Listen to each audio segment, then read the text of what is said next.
વડોદરામાં આરટીઈ હેઠળ બાળકોને પ્રવેશ ન મળતા વાલીઓમાં આક્રોશ છે। જિલ્લા શિક્ષણ અધિકારીની કચેરી પર વાલીઓએ હંગામો કર્યો છે।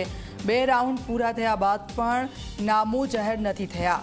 વાલીઓએ આરટીઈ હેઠળ ચાલતી પ્રક્રિયા સામે સવાલ કર્યા છે।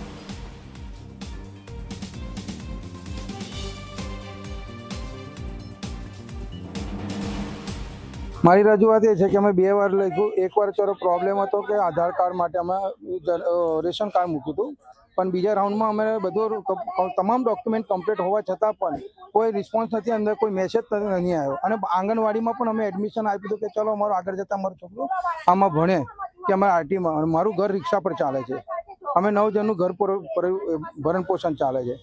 અને એડમિશન એવા લોકોને મળ્યા છે કે જે ઘરમાં 2 ટીવી છે, 2 એસી છે, ગાડીઓ છે, એ લોકો માટે એડમિશન કેવી રીતે મળી શકે?